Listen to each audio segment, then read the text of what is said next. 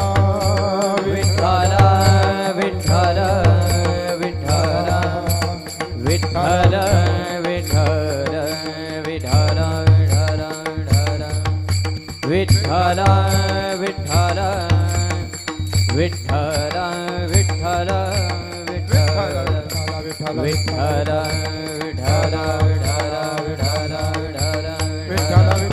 विठ्ठल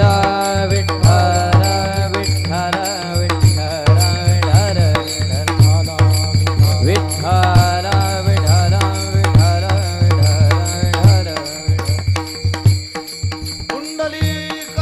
हरि विठ्ठल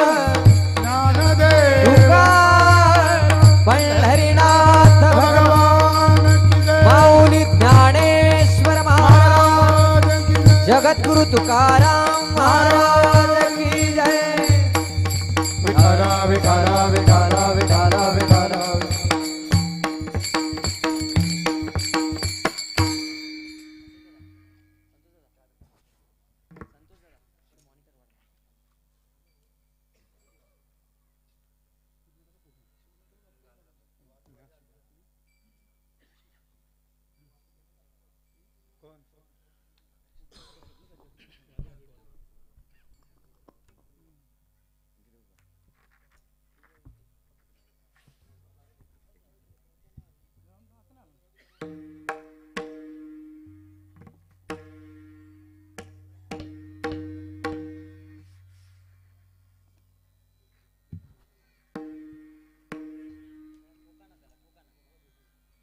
ठोका म्हणताय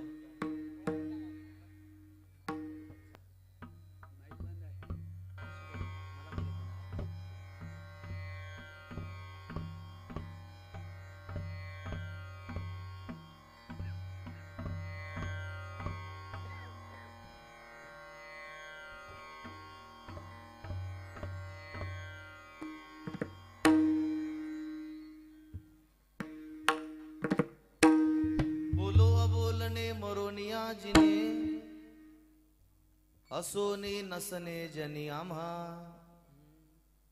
भोगी त्याग झाला संगीच असंग तोडी येले लाग माग दोन्ही तुका म्हणे नव्हे दिसतो मी तैसा पुसने ते पुसा पांडुरंगा भोगी त्याग झाला संगीच असंग तोडीले लाग माग दोन्ही पांडुरंगा करू प्रथम पांडुरंग करू प्रथम नमन पांडुरंगा करू प्रथम नमन करू प्रथम नमन दुसरे चरणा संताचे दुसरे चरणा संतांचे दुसरे चरणा संतांचे त्यांच्या कृपादाने कथेचा विस्तार त्यांच्या कृपादाने कथेचा त्यांच्या कृपादाने कथेचा विस्तार बाबाजी सद्गुरुदास तुका बाबाजी सद्गुरुदास तुका बाबाजी सद्गुरुदास तुका कलावज्ञ जीवोद्धरार्थावतारम कलंकांक तेजोधिका मोदी वक्त्रम खलाणीशवादापनोदार्ह दक्षम समाधिस्थ मूर्तिं भजे ज्ञानदेवं नमो सद्गुरु तुकया ज्ञानदीपा नमो सद्गुरु सच्चिदानंद रूपा नमो सद्गुरु भक्त कल्याण मूर्ती नमो सद्गुरु भास्करा पूर्ण कीर्ती सेवे लागी सेवक झालो तुमच्या लागलो निज चरणा अहो स्वामी तुकया देवा यावरी न करावा वेरू संपादे ज्ञानंच विधाय भक्तिं विलोकितो येन समाधिराजः वैराग्यवन्तं सुविचारयुक्तं नमामि जोगं शिरसा गुरुन्तं मुक्ताबाई नमो त्रिभुवन पावनी भुवन पावनी मुक्ताबाई नमो त्रिभुवन पावनी मुक्ताबाई नमो त्रिभुवन पावनी आद्यत्रय जननी देवाचे आद्यत्रय जननी देवाचे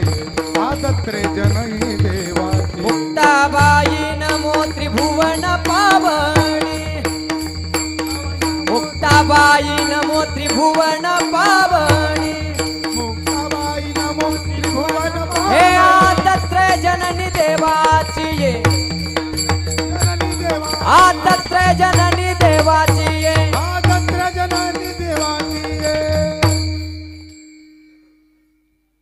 बोलो अबोलणे मरोनिया जिने असोने नसने जनी आम्हा भोगी त्याग झाला संगीच असंग तोडी येले राग माग दोन्ही.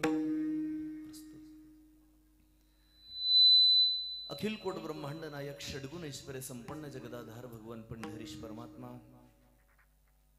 मुक्त कैवल्य तेजोनिधी विश्वमाऊली ज्ञानोबाराय वैराग्य राग रसिक जगद्गुरु तुकोबाराय स्वानंद सुखनिवासी सद्गुरु जोग महाराज आणि आदिशक्ती भगवती मुक्ताई माता यांच्या चरणारविंदी कीर्तन रूपी सेवा समर्पित करण्यासाठी घेतलेला अभंग ज्यांच्या बोलण्यात सूर्याची प्रखरता चंद्राची शीतलता आकाशाची विशालता समुद्राची अथांगता हिमालयाची उत्तुंगता आईची वात्सल्यता मित्राची सख्यता कधी कधी वज्रापेक्षा कठोर आणि प्रसंगी लोण्यापेक्षा मृदू शब्द ज्यांच्या वाणीत आहेत असे संत हृदय सम्राट जगद्गुरु श्री तुकोबार यांचा 3 चरणांचा आपल्या अलौकिक स्वरूपाचा परिचय स्वमुखाने करून देणारा अद्वैतपर प्रकरणातील अभंग सेवेसाठी उपस्थित केलाय. विठ्ठल विठ्ठल विठ्ठल विठ्ठल विठ्ठल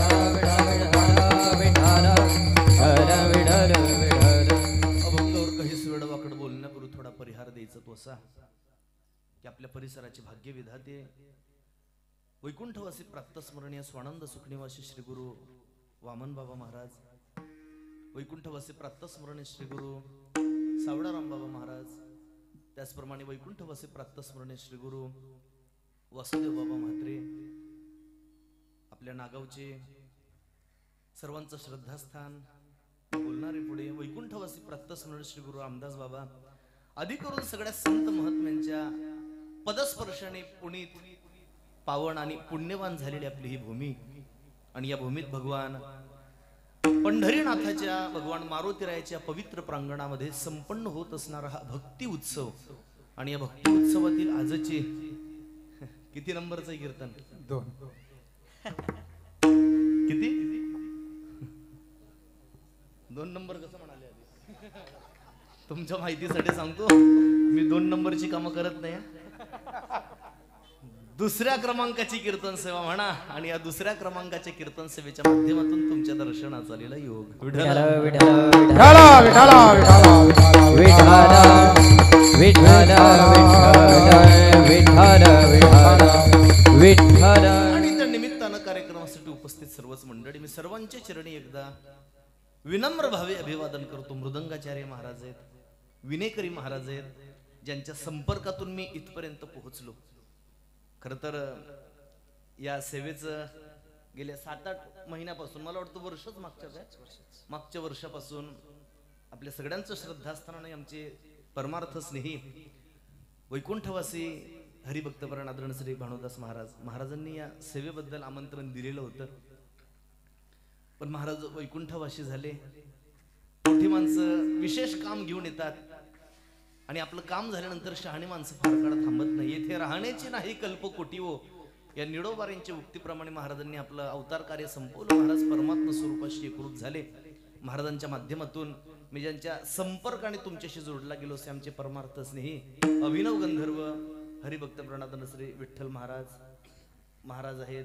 त्याचप्रमाणे आपण उपस्थित सर्वच मातृहृदय पितृहृदय श्रोतृवर्ग निरंजन महाराज, दोन्ही चोपदार महाराज, परिसरातील सर्वच मंडळी, 26 गाव एकादशी मंडळचे सगळेच कार्यकर्ते आणि ही सगळी बालगोपाल भजनी मंडळ. खरं म्हणजे महाराज हे जे लहान लहान मुलं इथं टाळ घेऊन उभे, इकडे बरीच मंडळी लहान लहान पोरं उभे, ही मुलं भविष्यामध्ये कीर्तनकार होतील, प्रवचनकार होतील, भागवताचार्य होतील, रामायणाचार्य होतील, डॉक्टर होतील, वकील होतील, इंजिनियर होतील की प्राध्यापक होतील हे मला आता नाही सांगता येणार. हे भविष्यात नेमके काय होतील हे मला आता नाही सांगता येणार. पण यांच्या संदर्भाने एक वाक्य मी आता सांगू शकतो, हे भविष्यात चांगले माणसं नक्की होतील. काय होईल बाकीचं काय माहित नाही, पण चांगले माणसं नक्की झाल्याशिवाय राहणार नाही. आजकाल गावागावामध्ये लोक खूप राहतात गावामध्ये लोक खूप राहतात, पण माणसं थोड्याच गावांमध्ये राहतात. गरज लोकांची नाहीये, गरज माणसांची. नागावची लोकसंख्या किती आहे तुम्हाला विचारलंय मी? नागावची लोकसंख्या किती असेल अंदाजे? 1500. नागावची लोकसंख्या 1500. म्हणजे नागाव मध्ये लोक किती राहतात? 1500. माणसं ज्यांना कळालं त्यांना धन्यवाद, बाकीचे महाप्रसादाला या. विठ्ठल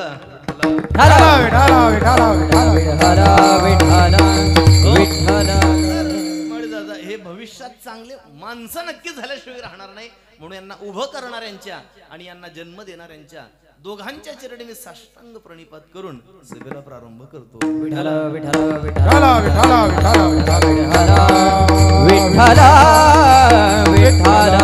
विठ्ठल विठ्ठल. म्हणजे सुरुवातीला एखादी व्यक्ती आपल्या गावाने ओळखली जाते. ऐका, सुरुवातीच्या कालखंडामध्ये एखादी व्यक्ती ही त्या गावाच्या नावाने ओळखली जाते आणि नंतर त्याच्या कार्यकर्तृत्वाचा आलेख त्याच्या पाठीमागे उभा राहिल्यानंतर ते गाव त्या व्यक्तीच्या नावाने ओळखलं जातं. दोन्ही वाक्यांमधलं अंतर लक्षात घ्या. सुरुवातीला व्यक्ती गावाच्या नावाने ओळखली जाते, नंतर गाव व्यक्तीच्या नावाने ओळखलं जातं. तसं आपलं हे गाव कोणतं गाव? हे गाव म्हणजे तुमचं नागाव ज्यांच्या नावाने ओळखलं जातं. आज महाराष्ट्रातला प्रत्येक मान्यवर कीर्तनकार ज्यांच्या नावाने या ठिकाणी येतोय ते आपल्या परिसराचे खऱ्या अर्थानं भाग्य विधाते असणारे. एकादशीची परंपरा, भजनाची परंपरा, सेवेची परंपरा हे संस्कार ज्यांनी घालून दिले, आयुष्य ज्या पिता पुत्रांनी झिजवलं. खरं तर नामदेवरायांच्या बालक्रीडेमध्ये असं वर्णन आहे. तुकोबारांची जशी बाळक्रीडा आहे तसं नामदेवरायांची सुद्धा परमात्म्याचं वर्णन करणारी बाळक्रीडा आहे. त्या बाळक्रीडेमध्ये नामदेवराय म्हणतात, पितयाचे भाग्य पुत्रासी पै नये, पण विरळा ऐसा होय नाव राखे. नामदेवराय म्हणतात सगळ्याच वडिलांची जी काही परंपरा आहे ते सगळेच पुत्र पुढे चालवत नाही, पण विरळा ऐसा होय नाव राखे.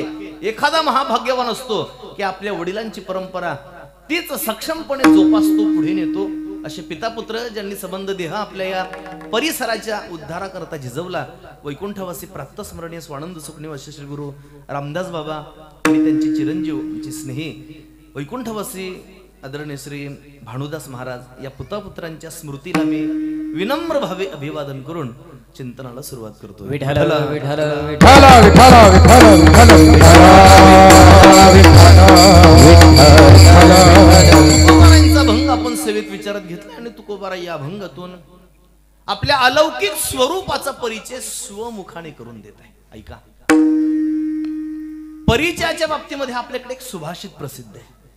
एखादी व्यक्ती जी नावारूपाला येते ना, एखाद्या व्यक्तीला समाज जो ओळखतो तो 4 अंगाने ओळखतो.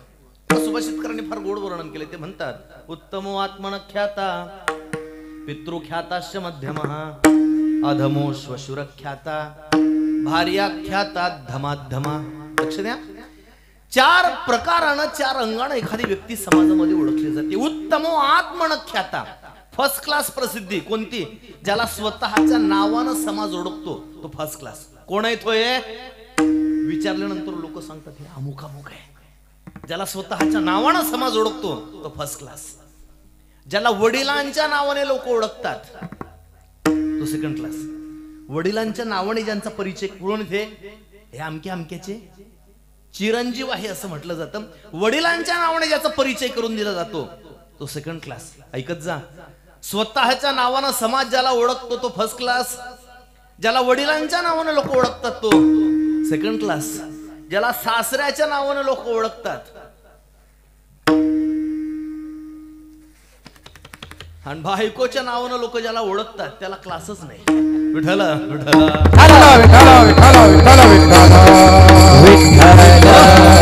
बायकोचं कर्तृत्व याच्यापेक्षा जास्त आहे, हा कर्तृत्वाने तिच्यापेक्षा कमी आहे. असा परिचयाच्या बाबतीमध्ये हा श्लोक आपल्याकडे प्रसिद्ध आहे. हे सुभाषित प्रसिद्ध जरी असलं पण ज्ञानोबाराय म्हणतात, माणसाने स्वमुखाने स्वतःचा परिचय समाजाला कधीच करून द्यायचा नसतो.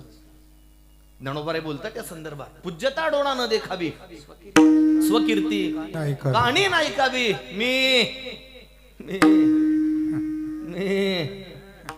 मी अमुक आयसी नोहावी सेची लोका. ज्ञानोबाराय म्हणतात मी अमुक आहे असं स्वमुखानं माणसानं समाजाला सांगत सुटू नये. आपल्या कार्यकर्तृत्वाचा आढावा घेऊन नंतर समाजानं विचारणा करावी, तो भाग गौण आहे. पण स्वमुखानं माणसानं स्वतःचा परिचय समाजाला कधीच करून द्यायचा नसतो. महाभारतकारांनी तर याला मरण म्हटलं. या जो स्वतःच्या मुखानं स्वतःचा परिचय करून देतो, महाभारतकार म्हणतो तो पदापदाला मरतो. एक प्रसंग सांगेन तुम्हाला. महाभारती युद्ध होणार होतं. कर्णाकडे मदत मागण्याकरता कुंती माता गेल्या आणि कुंती मातेने अतिशय शालीनतेने कर्णाला विनवलं. कुंती माता म्हणाले, कर्णा अरे जसे माझे 5 पांडव आहेत तसा तू सुद्धा 6वा पांडवच आहेस. तू त्यांचा अग्रज आहे, तू मोठा मुलगा आहे माझा, यांचा मोठा भाऊ आहे. आणि म्हणून कर्णा माझी विनंती, तुला लक्ष द्या कर्णा, अरे माझी विनंती आहे, महाभारतीय युद्धामध्ये तू कौरव सैन्याकडून न लढता पांडवांची मदत करावी. तुझे भाऊ आहेत, सन्मानानं वागवतील. कर्णा तू असं करू नको, तू कौरवांची साथ देऊ नको, तू पांडवांकडून लढ. कुंती माता गयाबाया करताय, विनवणी करताय. कर्णाने कुंती मातेचं सगळं म्हणणं ऐकून घेतलं. रागावला कर्ण, चिडून कर्ण कुंती मातेला म्हणाला, अगं आई नाही म्हटलं. कर्ण म्हटलं, अगं ज्या वेळेला मला मातृछत्राची गरज होती, ज्या वेळेला मला मातृत्वाची गरज होती, तू प्रेमाने मला गोंजारावं वाटायचं, मायेनं माझ्या पाठीवून हात फिरवावा वाटायचा, मला जवळ घ्यावं असं वाटायचं. ज्या काळात मी कौंतेय म्हणून समाजात सन्मानानं मिरवला गेलो पाहिजे होतो, कर्ण म्हटला त्या काळात मी राधेय म्हणून हिनावलो गेलो. नामुष्की झाली जिकडे तिकडे, अपमान पचवावा लागला जिकडे तिकडे, अपमान माझा झाला, सगळं सहन केलं. त्यावेळेला तू तुझी ओळख लपवून ठेवली. आज तुझ्या पुत्रांचं अस्तित्व धोक्यात आहे, त्यावेळेला माझी आठवण येते का तुला? चालती हो इथून. कर्ण म्हटला, तू पुत्र म्हणून मला स्वीकारायला तयार असशील, पण आता मी तुला माय म्हणून स्वीकारायला तयार नाही. कर्णाने काढून दिली. 5-7 पावलं कुंती माता पुढे चालत गेल्या, पुन्हा माघारी आल्या आणि कुंती माता कर्णाला म्हणाल्या, कर्णा ठीक आहे कर्णा, तू आई म्हणून माझा स्वीकार करू नकोस, पण मी याचक म्हणून तुझ्याकडे आली आहे आणि तू दाता आहेस. दाता. कर्ण दाता होता, वखराचा नाही. दाता दाता दाता म्हणजे दानशूर होता. परमात्म्याचे जे मुख्य 6 गुण आहेत ना, त्यातला औदार्य नावाचा गुण परमात्म्याने कर्णात. तसा परमात्मा हा अनंत गुण निधान आहे. विष्णू सहस्त्रनामात परमात्म्याचं अनंत हे नाव आहे. कारण नामदेवराय सांगतात, महाराज म्हणतात, अनंत म्हणती माझी या स्वामी ते, अनंत गुण त्यापे म्हणून या. परमात्मा हा अनंत गुण निधान असल्या कारणाने अनंत हे परमात्म्याचं नाव आहे. पण ज्ञानोबारायांनी परमात्म्याचे मुख्य 6 गुण सांगितले. ज्ञानोबाराय म्हणतात, ऐका म्हणजे विठ्ठल महाराज मी सांगतो ते ना का ऐकू. या ओवीची सुरुवातच ऐका या पदापासून होते. जसं घर चांगलं बांधावं असं वाटत असेल तर घर बांधेपर्यंत इंजिनियरचं ऐकावं, बरोबर ना. आपला रोग बरा व्हावा असं वाटत असेल तर रोग बरा होईपर्यंत डॉक्टरांचं ऐकावं. केसचा निकाल आपल्या बाजूने लागावा असं वाटत असेल तर निकाल लागेपर्यंत वकिलाचं ऐकावं. बोलत जा. शाळेत शिकत असताना चांगले मार्क्स प्राप्त व्हावेसे वाटत असतील तर शाळेत शिकत असताना शिक्षकांचं ऐकावं. लग्न होईपर्यंत बोला गे आईच ऐकावं. लग्न झाल्यानंतर बायकोच ऐकावं म्हणताय. कीर्तन संपेपर्यंत महाराजांचं ऐकावं. आणि स्वतःचं कल्याण करून घ्यायचं असेल तर मरेपर्यंत संतांचं ऐकावं. विठ्ठल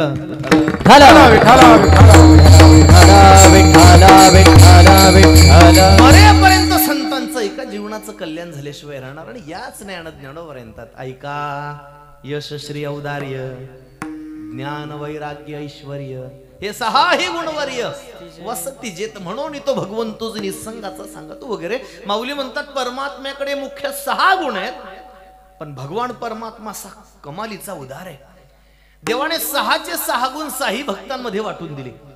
पहिला यश नावाचा गुण परमात्माने मारुतीरायांना समर्पण केला. यश थोरविला परमात्माने यश नावाचा गुण ना मारुतीरायांना दिलाय. म्हणून मारुतीराय ही यशाची देवता आहे. ऐका, मारुतीराय ही विजयाची देवता आहे. मारुतीरायांकडे गेलेली व्यक्ती जीवनामध्ये कधीच अपयशी होत नाही. जो मारुतीरायांच्या बाजूने असतो किंवा मारुतीराय ज्याच्या बाजूने असतात त्याला अपयश जीवनामध्ये कधीच प्राप्त होत नाही. ज्याला यश जीवनात प्राप्त करायचंय रोज मारुतीरायांच्या दर्शनाला गेलं पाहिजे.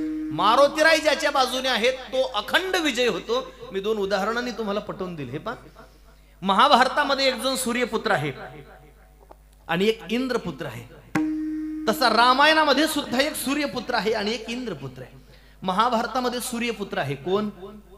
कर्ण. हा बोलत जा. मी एका ठिकाणी असंच म्हणालो महाराज, बोलत जा बोलत जा. लोक म्हटले तुम्हाला कशा करता बोलवलंय? मला बोलण्याकरताच बोलवलंय, पण मी एक दोन नियम सांगतो आपल्या कीर्तनाचे. आपलं कीर्तन म्हणजे एकदम रिलॅक्स. तुम्ही कसंही बसा, हातपाय लांब सोडून बसलात चालेल, तुम्ही झोपलात तरी चालेल. मला कारण कल्पना आहे तुम्ही दिवसभर काम करणारी माणसं एवढ्या संख्येनं जमतात, हरकत नाही, कसेही बसा. फक्त विचारलेल्या प्रश्नाची उत्तर द्या आणि मध्ये उठून जाऊ नका. उठून जाण्याकरता सवलत आहे. महाराष्ट्र शासन, ज्येष्ठ नागरिक, हाफ तिकीट, लहान मुलं ज्यांनी आणले त्यांना ने-आण करायला, पुन्हा कार्यकर्ते भाकरी ठेवायला वगैरे ही मंडळी सगळी उठून जाऊ शकते. पण असं म्हणतात कुसंगतीतून सुटावं, संसाराला विटावं, आत्मधन लुटावं, संतांना भेटावं, आणि हे नाही जमलं की मग उखडात डोकं कुटावं. पण आपलं उलट आहे. आपलं असं आहे, संसाराला नेटावं, कर्ज आमचं फिटावं आणि अर्ध्या कीर्तनात उठावं. तसं करू नका. विचारलेल्या प्रश्नाची उत्तर देत चला. चुकलं तरी मी काही करणार नाही, कुठे सांगणार सुद्धा नाही. नागावची लोक चुकली होती, नाही सांगणार. आता परवा त्या मांगरूळला लोक चुकली, सांगितलंय कुणाला? विठाला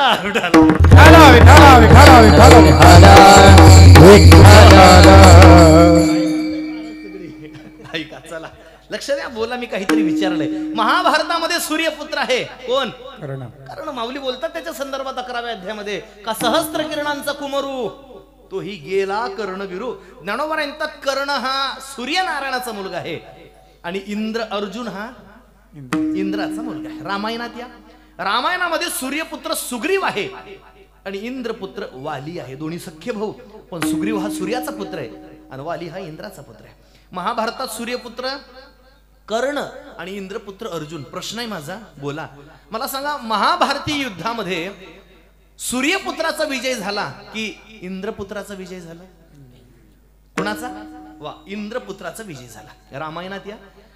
रामायणामध्ये सूर्यपुत्र सुग्रीव आहे आणि इंद्रपुत्र वाली आहे. रामायणामध्ये विजय सूर्यपुत्राचा होतो की इंद्रपुत्राचा? सूर्यपुत्राचा. महाभारतामध्ये विजय झाला इंद्रपुत्राचा, रामायणामध्ये विजय होतो सूर्यपुत्राचा. मग विजय सूर्यपुत्राचा होतो की इंद्रपुत्राचा होतो? महाभारतात विजय होतो इंद्रपुत्राचा, रामायणामध्ये विजय होतोय सूर्यपुत्राचा. मी प्रश्न असा केलाय, विजय सूर्यपुत्राचा होतो की इंद्रपुत्राचा होतो? ऐका, विजय सूर्यपुत्राचाही होत नाही आणि विजय इंद्रपुत्राचा सुद्धा होत नाही. विजय त्याचा होतो. त्याचा कुणाचा? ज्याच्या बाजूने मारुतीराय असतात त्याचा. महाभारतामध्ये मारुतीराय इंद्रपुत्राच्या बाजूने आहेत का? ध्वजस्तंभावरी मूर्तिमंत म्हणे मी का सारथी शारंग धरू अर्जुन असे. महाभारतामध्ये मारुतीराय इंद्रपुत्राच्या बाजूने आहेत, अर्जुनाच्या, म्हणून विजय इंद्रपुत्राचा झाला. तेच मारुतीराय रामायणात सूर्यपुत्राच्या बाजूने गेले म्हणून विजय सूर्यपुत्राचा होतो. माझ्या या सगळ्या सांगण्यातला गोषवारा इतकाच आहे की मारुतीराय यशाची देवता आहे. मारुतीरायांकडे गेलेली व्यक्ती जीवनामध्ये कधीच अपयशी होत नाही. कारण काय? कारण एकच, यश हे थोरविला परमात्माने यश नावाचा गुण मारुतीरायांना दिला. विभीषण केला लंकापती, श्री नावाचा गुण विभीषणाला आणि औदार्य देवनी कर्ण हाती. इथं आपला मुद्दा आहे. औदार्य नावाचा गुण परमात्माने कर्णाला समर्पण केल्या कारणाने कर्ण कमालीचा उदार होता. आपल्याकडे आलेला एकही याचक विनमुख पाठवत नव्हता. कुंती मातेला कल्पना या गोष्टीची आणि कुंती मातेने कर्णाला विनवलं, कर्णा ठीक आहे, आई म्हणून मला स्वीकारू नकोस कदाचित, पण मी याचक म्हणून तुझ्याकडे आली बाळ. तू दाता आहेस, दाता, आणि माझी विनंती तुला, महाभारती युद्धामध्ये माझ्या पुत्रांना मारू नको. माझ्या पुत्रांना मारू नको हा शब्द कर्णाने ऐकला. कर्ण लागलीच म्हटला चौघांना सोडून देईल, पण अर्जुनाला मारल्याशिवाय राहणार नाही. काही दिवसांनी युद्ध सुरू झालं. एक दिवशी समरांगणात, युद्धभूमीवर, कुरुक्षेत्रात धर्मराज युधिष्ठिर आणि कर्ण समोरासमोर भेटले. कर्णाने भयंकर अशा प्रकारच्या शस्त्रांचा भडीमार केला. धर्मराजाच्या रथाची ध्वजा मोडून पडली, घोडे जखमी झाले, सारथी जखमी झाले, रथाचं चाक मोडलं गेलं.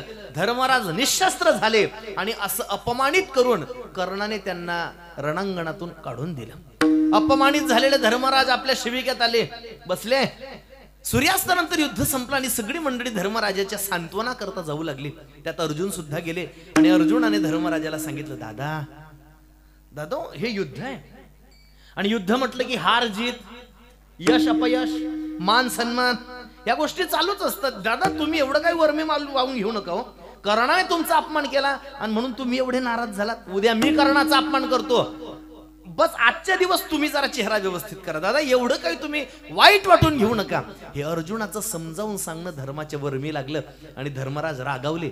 धर्मराज युधिष्ठिर अर्जुनाला म्हटले, मूर्खा, अरे ज्या वेळेला तू जवळ यावं असं वाटत होतं त्यावेळेला आला नाही आणि आता सगळं झाल्यानंतर तू चोपडेपणा करायला आलाय. असं काही लोक नंतर येतात सगळं झाल्यावर, पॉलिश फिरवा, निघेत होन.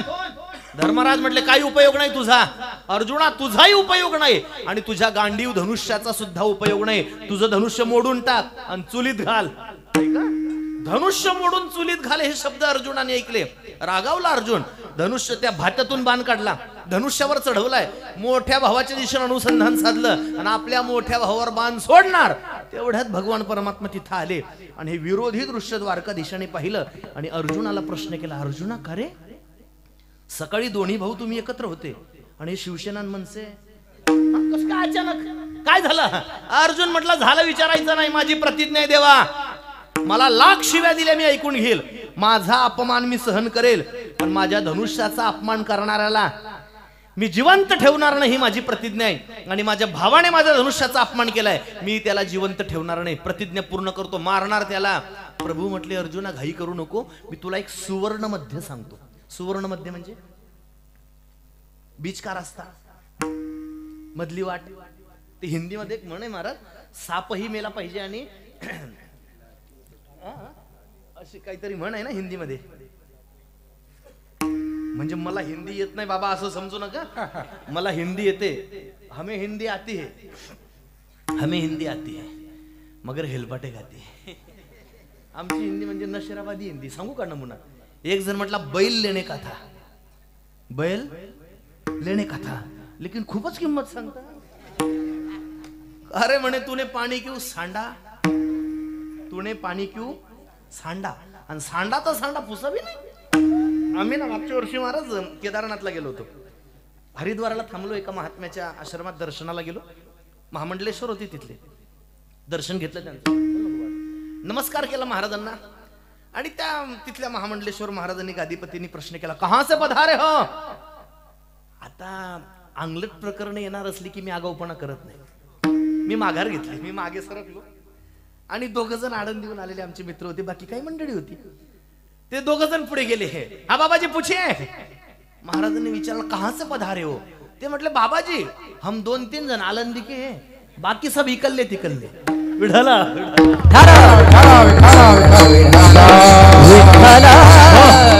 अशी आपली हिंदी नाही का. हिंदी मध्ये एक म्हण आहे, साप भी मरे लाठी भी ना तुटे. अर्जुना, तुझी प्रतिज्ञा पूर्ण होईल आणि तुझा भाऊ सुद्धा जिवंत राहील, असं एक सुवर्ण मध्ये सांगू का. अर्जुन म्हटले, सांगा ना देवा.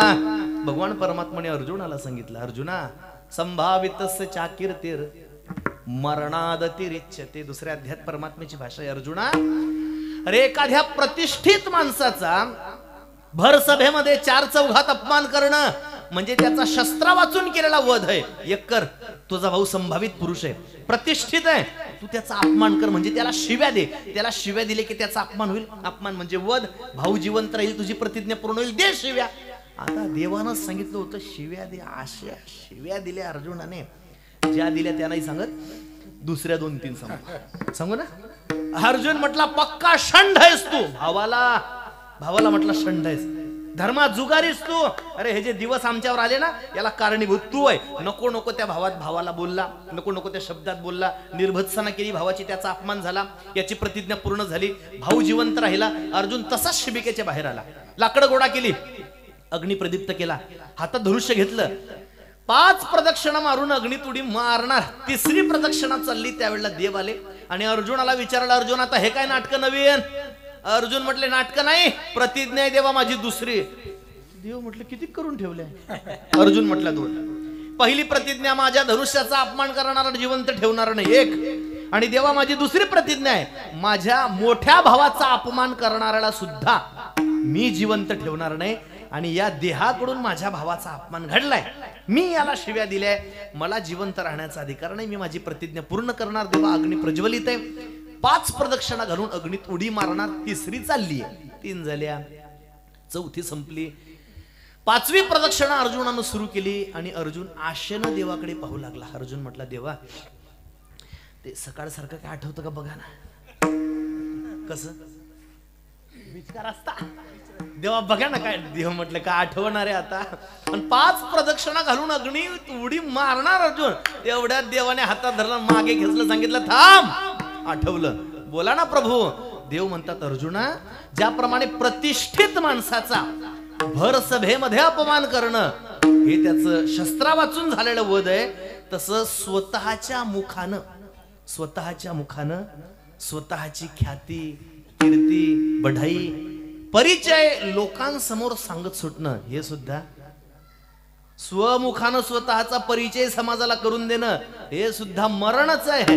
माफ करा मला, पण आपण दिवसभरातून कितीदा मरत असू. विठ्ठला विठ्ठला आमचे श्रीगुरु महाराज म्हणायचे, मृदंग वाजवता वाजवता मृदंगाचार्यांचा ताल जाणं हे पखवाजाचं मरण आहे. गाता गाता गायकाला सम न सापडणं हे गायकाचं मरण आहे. बोलता बोलता वक्त्याला पुढच्या वाक्याचं विस्मरण होणं हे वक्त्याचं मरण आहे. आणि ऐकता ऐकता तुम्हाला हे तुमचं मरण.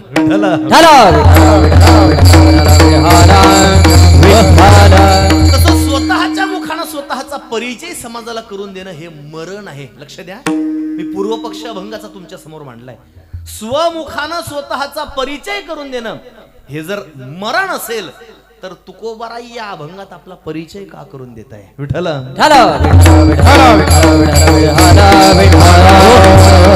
माझा प्रश्न पक्का लक्षात ठेवा. स्वतःच्या मुखानं स्वतःचा परिचय करून देणं हे मरण आहे. आणि हे जर मरण असेल तर तुकोबाराई या अभंगात आपला परिचय का करून देतात, हा झाला प्रश्न. आणि या प्रश्नाचं उत्तर सापडलं की आपलं कीर्तन अगदी 10 मिनिटात जरी सापडलं तरी मी थांबून जाईल. नाही, मी खूप लांबून आलोय, दगदगीत आलोय. आणि थांबू, अर्थात त्याला अजून 1.5 तास लागणार आहे. पण ऐका, स्वतःच्या मुखानं स्वतःचा परिचय करून देणं हे जर मरण असेल तर तुकोबाराई या अभंगात आपला परिचय का करून देताय, या संबंधानं मला 4-5 भाव अभंगातले तुमच्या समोर मांडायचे. जरा लक्ष देऊन असं शांततेत ऐका. 4-5 संगती, 4-5 भाव मला तुमच्या समोर या अभंगातले सांगायचे. पहिला भाव सांगतो, स्वमुखानं स्वतःचा परिचय करून देणं हे मरण आहे. आणि तरी तुकोबाराई या अभंगात परिचय करून देताय, का करून देताय. पहिला भाव सांगतोय. काय असतं, काही वेळेला बोलणारी व्यक्ती काय बोलते, काही वेळेला असं असतं, बोलणारी व्यक्ती काय बोलते त्याच्या शब्दांकडे लक्ष देऊ नका, शब्दांना महत्व देऊ नका. का बोलते त्याच्या बोलण्याच्या पाठीमागच्या भावना लक्षात घ्या. शब्दांना महत्व देऊ नका, बोलण्याला महत्व देऊ नका, बोलण्याच्या पाठीमागच्या भावना लक्षात घ्या. उदाहरण म्हणून सांगतो, आपल्याकडे गणपती बाप्पांची स्तुती करत असताना सगळ्यांच्या परिचयाचा श्लोक आहे. म्हणा, वक्रतुंड सूर्यकोटी निर्विघ्नं कुरु मे देव. या श्लोकात गणपती बाप्पांची काय केली आहे, स्तुती केलेली आहे असं आपल्याला वाटतं, निरंजन महाराज. पण या श्लोकाचा अर्थदृष्टीने विचार केलाय. या श्लोकातला पहिला शब्द आहे वक्रतुंड. वक्रतुंड म्हणजे हे वाकड्या तोंडाच्या, अशी स्तुती असते का महाराज. दुसरा शब्द आहे महाकाय. महाकाय म्हणजे डेबऱ्या पोटाच्या.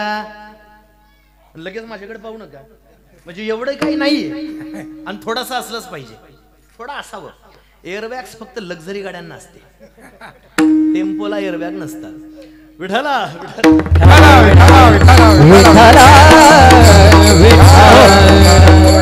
वाजवणारा बोटात, गाणारा ओठात आणि कीर्तनकार पोटात. विठ्ठला मला बऱ्याच वेळेस ना विठ्ठल महाराजांकडे पाहिलं की असं वाटतं, काही ऐसे दशा येईल माझ्या अंगा.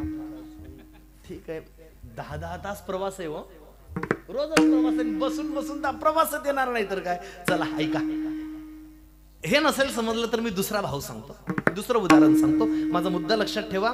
बोलणारी व्यक्ती काय बोलते, शब्दांना महत्व देऊ नका. का बोलते, बोलण्याच्या पाठीमागच्या भावना लक्षात घ्या. काय झालं, एका मुलीचं लग्न झालं.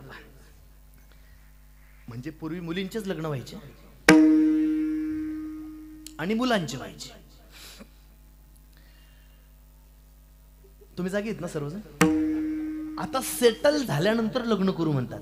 अरे पण सेटलमेंटच्या नादात टक्कल पडले, कोणाचं लग्न करा. सेटल झाल्यावर तरी वेदांत वाचस्पती काव्य तीर्थ जगन्नाथांना पवार म्हणायचे, माणसाचे केस गेलेले असले तरी चालेल, माणसाचे केस गेलेले असले तरी चालेल, पण माणूस गेलेली केस नसावा. विठ्ठल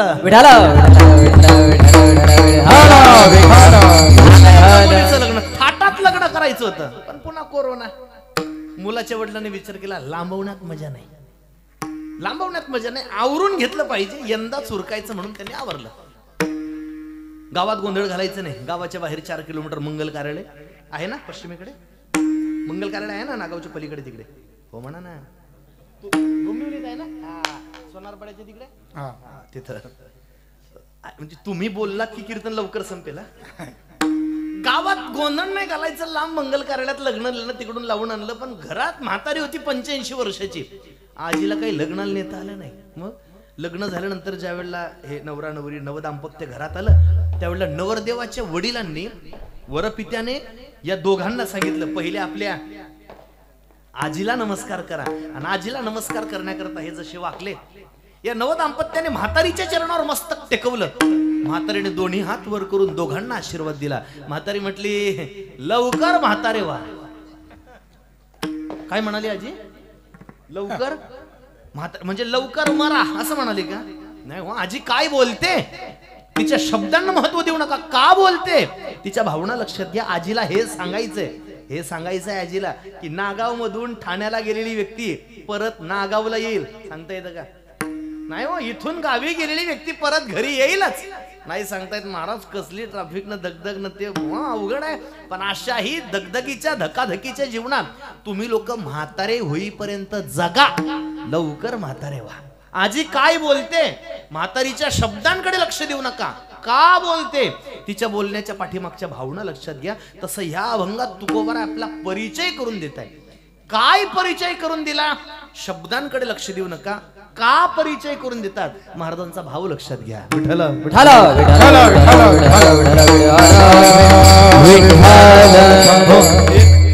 दुसरा भाव सांगतोय. दुसरा भाव असा आहे, तुकोबारांनी परिचय करून दिला. बोलतात संत, सांगावं लागलं तुकोबारांना, अरे साधू असा असतो, संत असे असतात. तुकोबारांना सांगावं लागलं. का सांगावं लागलं? दुसरा भाव सांगतोय. काय झालं? महाराजांच्या लक्षात आलं तुकोबारांच्या की जीवाला जर परमात्म्याची प्राप्ती करून घ्यायची असेल तर संतांशिवाय प्राप्ती होऊच शकत नाही.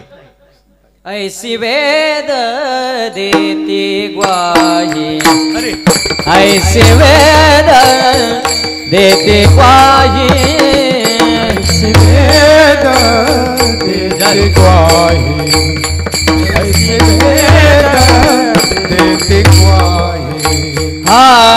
संता बिन प्राप्ती नाही,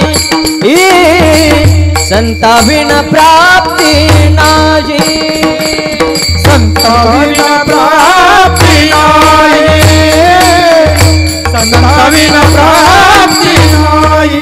ऐसी वेद देती ग्वाही, ऐसी वेद देती ग्वाही, तिने साधती साधने, साधने तिने साधती साधने. देती ग्वाही, ऐसे वेद देती ग्वाही, तिने साधते साधने, तिने साधती साधने. ऐसे वेद देते ग्वाही, कैसे? संता विना प्राप्ती नाही. लक्षात आलं तुकोबारांच्या. दुसरा भाव सांगतोय. का परिचय करून दिला तुकोबारांनी? का सांगितलं तुकोबारांनी की आम्ही असे आहोत, संत असे असतात? का परिचय करून दिला? आपण दुसरा भाव ऐकतोय. लक्षात आलं तुकोबारांच्या. जीवाला जर परमात्म्याची प्राप्ती करून घ्यायची असेल तर संता विना हरिप्राप्तीशी उपाय, संतांचे ते पाय. आरोपीला न्यायाधीशापर्यंत जाण्याकरता मध्ये वकिलाची गरज पडते. संत महात्मे हे वकिलाची भूमिका निभावतात. जीवाला परमात्म्याची प्राप्ती करून घ्यायची, संतांशिवाय प्राप्ती होऊ शकत नाही. आणि संत कसे असतात हे सांगितल्याशिवाय समाजाला कळालं नाही, कळणार नाही, आणि म्हणून आपण सांगितलं पाहिजे. याकरता तुकोबाराई परिचय करून देतात. संत कळत नाही आपल्याला, तुमची आपली गोष्ट सोडा. मोठ्या मोठ्या मंडळींची फसगत झाली हो. आपण खऱ्याला खोटं आणि खोट्याला खरं समजून बसतो. बहुश्रुत मंडळी आहे, आपण या सगळी दिव्य महात्म्यांचं ऐकलेली मंडळी आहात. हे पहा, श्रीमद भागवतामध्ये महाराज परीक्षित खऱ्या साधूला खोटं समजून बसले. शमीक ऋषी खरे साधू आहे, पण राजा परीक्षितीला खरा साधू ओळखता आला नाही. परिणाम काय झाला? परिणामाची कल्पना आहे सगळ्यांना. महाराज परीक्षितींचा शेवट झाला, अर्थात तो गोड झाला, तो भाग गौण आहे, पण खरा साधू ओळखता आला नाही. खऱ्या साधूला खोटं समजून बसले महाराज परीक्षित. आणि भगवती सीता माता खऱ्या साधूला खोटं समजून बसल्या. रावण हा खोटा साधू आहे, पण त्या खोट्या साधूला खरं समजून बसल्या. परिणाम रामरायाचा वियोग झाला ना. लक्ष द्या, आपल्याला खरा साधू कळत नाही हो. आपण खऱ्याला खोटं आणि खोट्याला खरं समजतो. खरा साधू कसा असतो हे समाजाला कळायला पाहिजे. नको त्याच्या पाठीमागे लागून आपलं जीवन समाजाने उद्ध्वस्त करून घेऊ नये. हे सांगितल्याशिवाय कळणार नाही, हे समाजाला सांगावं लागेल. याकरता तुकोबाराई सांगतात आणि परिचय करून देत आहे. विठ्ठला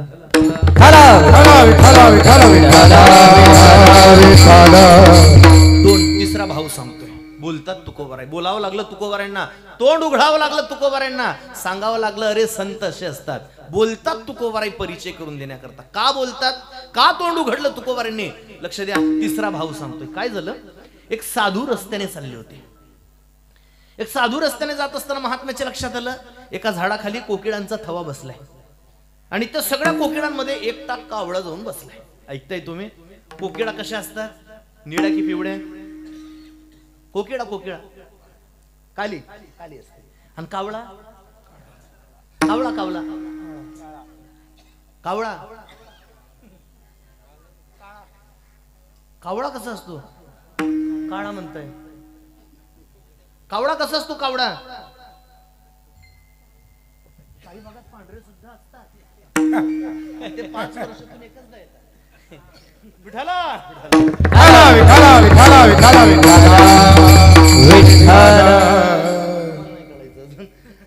येतात, ते एकदा येतात, एकच जायचं झालं. ते साधू चालले महाराज. लक्षात आलं त्या साधूच्या सगळ्या कोकिळ्या आहेत. दोन्ही दिसते सारखे, दोन्ही सारख्या दिसताय, पण साधूने ओळखलं साधूच्या लक्षात आलं सगळ्या कोकिळ्यात एकटा कावडा आहे. साधूने त्या कावड्याला पाहिलं आणि सांगितलं, ए कावड्या बोल नको, असं साधूने कावड्याला सांगितलं. बोलू नको. तू कावडा म्हटलं, का हो महाराज गप्प बसायला सांगताय? कशा करता गप्प बसायचं, का बोलू नये? साधूने सांगितलं, अरे तुझ्या आजूबाजूला सगळ्या कोकिळा आहेत, तू त्यांच्यासारखा दिसतोय, त्या तुझ्यासारख्या दिसताय, त्यामुळे समाज तुला सुद्धा कोकिळा समजतोय. कुठपर्यंत? तू बोलत नाही तोपर्यंत. एकदा तू तोंड उघडलं की तुझं पितळ. असाच गप्प बस, बोलू नको, घे मजा करून. पण माफ करा कृष्ण महाराज, गप्प बसला तर कावडाच कसा?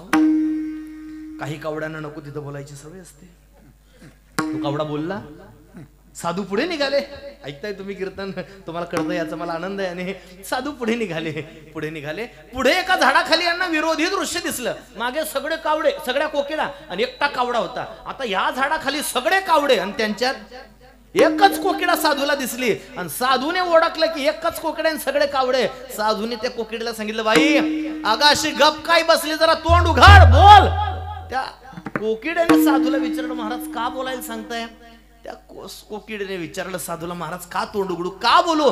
साधूने तिला सांगितलं, बाई अगं तुझ्या आजूबाजूला सगळे तू त्यांच्यासारखी दिसते, ते तुझ्यासारखे दिसताय, म्हणून समाज तुला सुद्धा, पण तू यांच्यापेक्षा वेगळी. अगं तू कावडा नाहीये, तुझं अस्तित्व यांच्यापेक्षा वेगळं आहे, तू यांच्यापेक्षा वेगळी आहे. हे समाजाला कळण्याकरता तुला गप बसून चालणार नाही. तुला तोंड उघडावं लागेल, तुला बोलावं लागेल आणि बोलून तुझा परिचय करून द्यावा लागेल. संपला दृष्टांत. सिद्धांत सांगतोय तसं तुम्ही आपण जीवरूपी कावळे आहोत. आणि जीवरूपी कावड्यांमध्ये संत रूपी कोकिळा येऊन बसले आहेत. वामन बाबांच्या रूपान असतील, सावळाराम बाबांच्या रूपान असतील, वासुदेव महाराजांच्या रूपान असतील, रामदास बाबांच्या रूपान असतील, आमच्या भानुदास महाराजांच्या रूपान असतील, हे जीवरूपी कावळ्यांमध्ये संत रूपी कोकिळा येऊन बसले आहे. समाजाने त्यांना सुद्धा कावळा समजू नये म्हणून प्रसंगी त्यांना आपला परिचय करून देण्याकरता तोंड उघडावं लागतं आणि बोलावं लागतं. विठ्ठल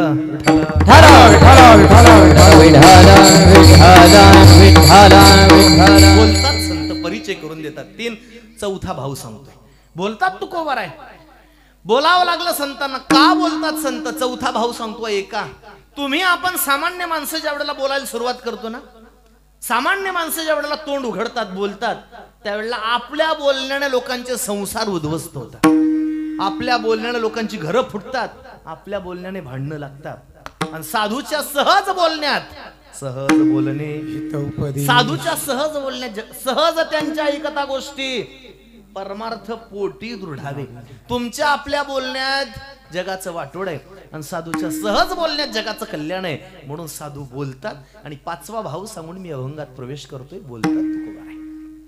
परिचय करून दिला तुकोबारांनी. पण ऐका, सबंध गाथ्याचं परिशीलन करा.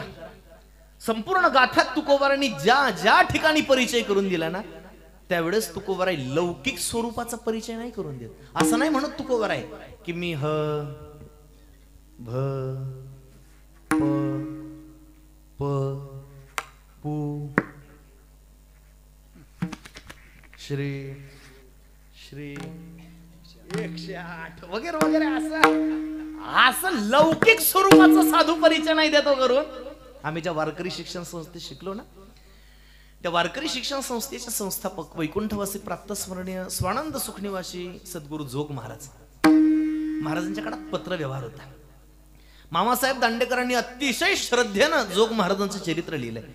मामासाहेब त्या चरित्रात असं लिहितात की एकदा जोग महाराजांना कोणाला पत्र लिहायचं होतं आणि पत्र लिहिण्याची वेळ माझ्यावर आली. महाराज सांगायचे, मामासाहेब म्हणायचे मी लिहत होतो. लिहून झाल्यानंतर सगळा महिना संपला, मजकूर लिहून झाला आणि खाली आपला शब्द लिहावा लागतो. मामासाहेब म्हणतात मी आपला शब्द लिहिला आणि सही करण्याकरता जोग महाराजांच्या पुढे पत्र ठेवलं. जोग महाराजांनी सगळं पत्र वाचलं. मामासाहेबांना प्रेमानं सोन्या म्हणायचे जोग महाराज. मामासाहेब म्हणतात जोग महाराजांनी सगळं पत्र वाचलं आणि आपला शब्द पाहून जोग महाराज रागावले आणि मला म्हटले, सोन्या हा आपला शब्द खोड, मी लोकांचा नाही, मी फक्त पंढरीनाथाचा आहे. खोड आपला शब्द. आणि तिथून पुढे सही करत असताना जोग महाराज आपल्या नावाच्या पुढे उपाधी लावायचे, पदवी लावायचे. कोणती? पंढरीचा वारकरी विष्णू बुवा जोग. जोग महाराजांची सही शहरे येतात कधी कधी सांगतात नाही. जोग महाराजांच्या नावाच्या पुढे उपाधी असायची, पंढरीचा वारकरी विष्णू बुवा जोग. ऐका, साधू लौकिक स्वरूपाचा परिचय करून देत नाही. गौण अर्थानं साधू कधीच परिचय करून देत नाही. अलौकिक स्वरूपाचा परिचय साधूचा असतो. तुकोबारानं जर विचारलं, महाराज तुम्ही कोण आहात? तुकोबार म्हणतात मी तो वासुदेव तत्वता, मी वासुदेव आहे.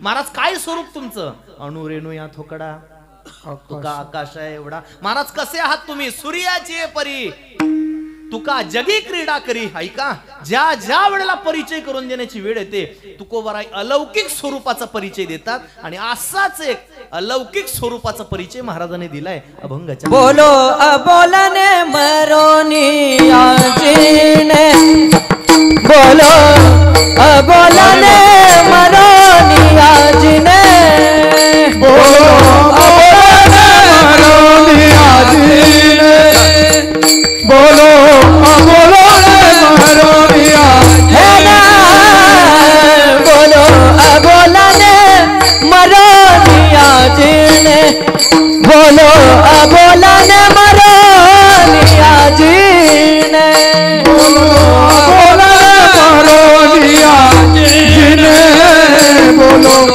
अबोलने मरोनी आजीने. असोनी नसने जनिया भा, असोनी नसने जनिया भा, भोगी त्याग झाला संगीत संग, भोगी त्याग झाला संगीत संग.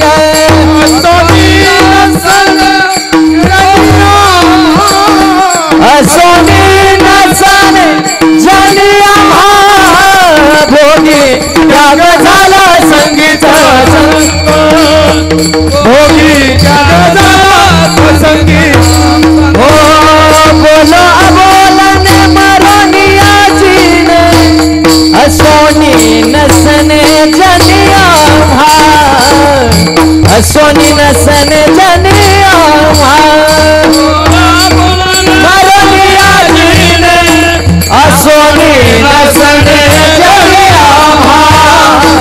सोनी वसणे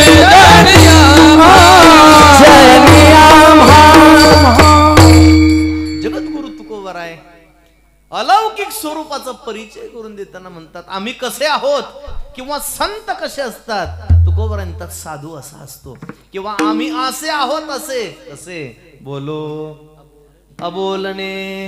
जगद्गुरु तुकोबराय म्हणतात मी अबोलणा आहे अबोलणा. ऐका अबोलणा शब्दाचा अर्थ आहे ज्याला बोलता येत नाही तो. ज्याला बोलता येत नाही त्याला अबोलणा म्हणतात. काही काही लोकांना बोलता येत नाही. बोलता येत नाही म्हणजे शब्द दरिद्री असतात. काही काही शब्द दरिद्री कशाला म्हणतात. ज्यांना आपल्या वेदना शब्दामध्ये मांडता येत नाही त्याला म्हणतात शब्द दरिद्री. काही लोक डॉक्टरकडे जातात आणि डॉक्टरकडे गेल्यानंतर सांगतात डॉक्टर साहेब कसमसच होतंय हो. तुमच्याकडे होतं का असं आहे ना. हा शब्द आहे ना. काय होतं म्हणतात कसमस होतंय. बरं हा काही रोग आहे का. हे काही दुःख नाही का. किती हुशार डॉक्टर असू द्या कोणतं औषध द्यावं. तुम्हाला सांगेन चार चौघात बैठकीत गप्पा मारणं वेगळे असतात. असे बसलो ना हॉलमध्ये बसून बैठकीतल्या गप्पा वेगळ्या आणि माईक समोर उभं राहून बोलणं वेगळं असतं. माईक समोर उभं राहून बोलत असताना कुठे कुठे घाम येतो हे फक्त बोलणाऱ्याला माहित असतं. ऐका हो काही काही लोक बैठकीत गप्पा मारण्यात पटाईत असतात. महाराज एक जण असं बैठकीत गप्पा मारण्यात पटाईत होता. छोटी मोठी स्टेशन घेतच नव्हता. म्हणजे कल्याणहून भुसावळ जायचं ठरवलं तर तो मध्ये कुठेच थांबे ना. डायरेक्ट जंक्शन नाशिक वा आणि तिथून मनमाड नाही काय नाही डायरेक्ट भुसावळ. कळतंय ना मला काय म्हणायचंय. असे काही गप्पा मारण्यात पटाईत असतात. एक जण असाच गप्पा मारण्यात पटाईत होता. गावची लोक म्हणले तो इतकं सुंदर बोलतात तुम्ही. मग आपल्या सप्ताहात आभार प्रदर्शन उद्याचे कार्यक्रम आलेल्यांचं सगळं व्यवस्थित तुम्ही सांगाल का. म्हणलं काय हरकत आहे सांगेल मी. आणि झालं कीर्तन सुरू झालं. कीर्तन येऊन बसले. कीर्तन सुरू असताना सगळं आठवून ठेवलं. काय सांगायचं कुठे सांगायचं कसं बोलायचं काय वगैरे सगळी शब्द योजना करून ठेवली. कीर्तन संपलं. बोलण्याकरता उभे राहिले. महाराज बाजूला झाले. त्यांनी माईक घेतला आणि माईक समोर उभं राहिल्यानंतर तो गावचा सगळा समाज पाहिला. अंधारी आली डोळ्याला. बरं खाली बसावं तर लोक हसतील. मग वेळ मारून नेण्याकरता काहीतरी बोललं पाहिजे म्हणून त्यांनी बोलायला सुरुवात केली. ते म्हटले आपल्या गावचा चालू असणारा सप्ताह आणि सप्ताहातले आजचे कीर्तनकार वैकुंठवासी भरत महाराज चौधरी. हो महाराज मी गावाचं नाव सांगेन तुम्हाला नंतर विचारा. ते म्हटले आपल्या सप्ताहातले आजचे कीर्तनकार वैकुंठवासी भरत महाराज चौधरी यांनी आपलं हे केलंय. हे म्हणजे हे केलंय. हे म्हणजे हे म्हणजे हे म्हणजे खालून लोक म्हटले कीर्तन केलं. हा त्यांनी आपलं कीर्तन केलंय आणि त्याबद्दल मी त्यांना श्रद्धांजली अर्पण करतो.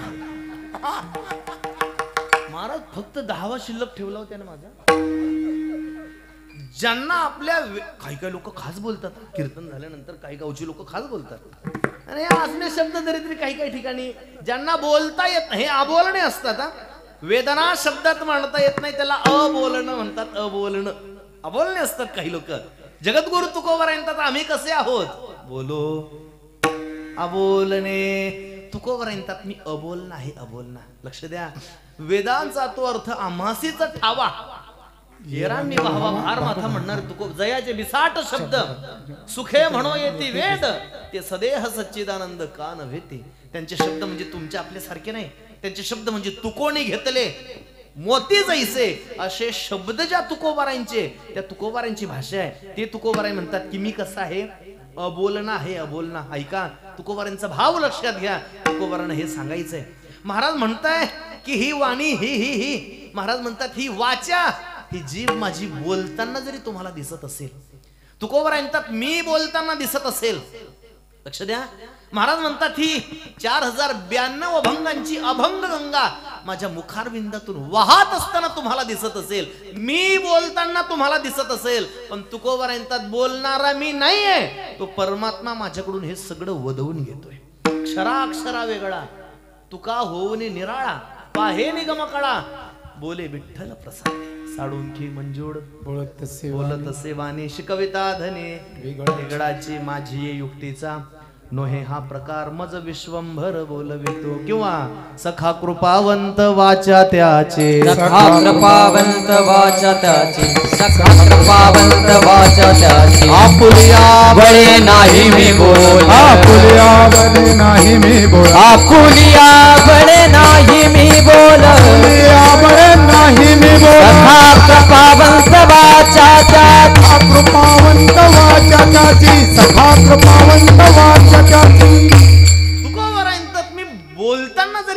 दिसत असेल पण आपुलिया बळे नाही मी बोलत सखा कृपावंत वाचा तुका म्हणे बोल माझा बोलतो कितीतरी प्रमाणे या संदर्भाने सांगत भूपाळीच्या भंगात तुकोबरांता तुका म्हणे माझी कोणी वदविली वाणी प्रसादा वाचुनी तुमची या विठ्ठला ऐका ऐका तुकोबरांता मी बोलताना तुम्हाला दिसत असेल पण महाराज म्हणतात मी बोलणारा नाहीये तो परमात्मा माझ्याकडून हे सगळं करून घेतोय एका वाक्यात सांगायचं म्हटलं तर तुकोबारांनी कर्तृत्वाचा त्याग केलाय लक्ष द्या साधू कर्तृत्वाचा त्याग मी करतोय अशी साधूची कधीच भाषा नसते हे मी करतोय ही साधूची भाषा कधीच नाहीये हे जे चाललंय ना सगळं हे भगवान परमात्मा माझ्याकडून करून घेतोय हा साधूचा भाव असतो मी करतोय असं साधू स्वमुखाने कधीच म्हणत नाही कर्तृत्वाचा त्याग साधूच्या जीवनात असतो आणि जो कर्तृत्वाचा अभिमान घेतो ना हे मी करतोय असं जो म्हणतो ना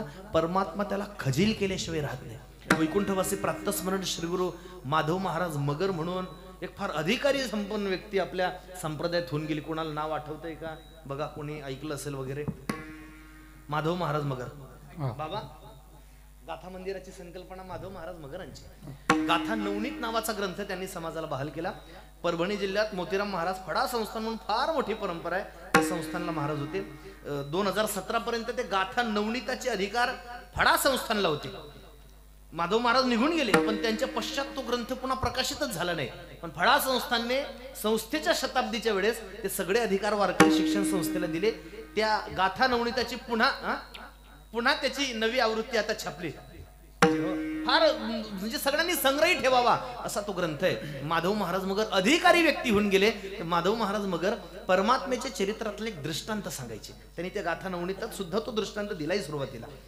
मुद्दा लक्षात घ्या जो कर्तृत्वाचा अभिमान स्वतःकडे घेतो परमात्मा त्याला कसा खजील करतो याकरता महाराज दृष्टांत सांगायचे मी आधी दृष्टांत सांगतो नंतर प्रमाण सांगेन तुम्हाला काय झालं भगवान परमात्म्याच्या गोकुळातल्या खोड्या जरा वाढल्या लीला वाढल्या मुद्दा लक्षात ठेवा कर्तृत्वाचा अभिमान घेतला की देव खजील करतो महाराज दृष्टांत सांगायचे देवाच्या खोड्या वाढल्या आणि खोड्या वाढल्यानंतर काही गवळणी एकत्र आल्या आणि त्या गोपिकांनी विचार केला आपण याच्या संदर्भात काहीतरी मिटिंग घ्यावी मिटिंग भरली आधीच सेटिंग करून आले होते झाली मिटिंग भरली आणि त्यात एक वयोवृद्ध गवळण उभी राहिली आणि तिने जमलेल्या सगळ्या गोपिकांना सांगितलं